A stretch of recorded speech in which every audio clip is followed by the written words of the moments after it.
سلام عزیزان. پاکسازی 7 چاکرای اصلی بدن با انرژی هوشمند ریکی.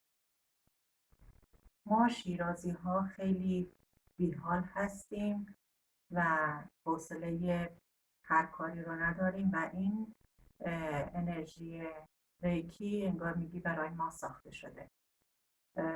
وقتی که انرژی ریکی رو همسویی نبودم، وقتی میخواستم مدیتیشن انجام بدم مدت‌های زیادی باید مینشستم و مدیتیشن انجام میدادم تا چاکراهای بدنم رو پاکسازی کنم، شارژ کنم و به تعادل برسونم.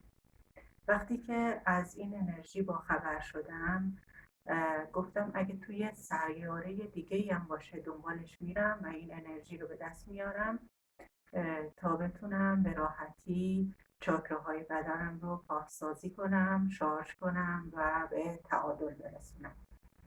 من انرژی ریکی رو همسویی شدم و طی 2 دقیقه چاکراهای بدنم رو پاکسازی میکنم و شارژ میکنم و به تعادل میرسونم.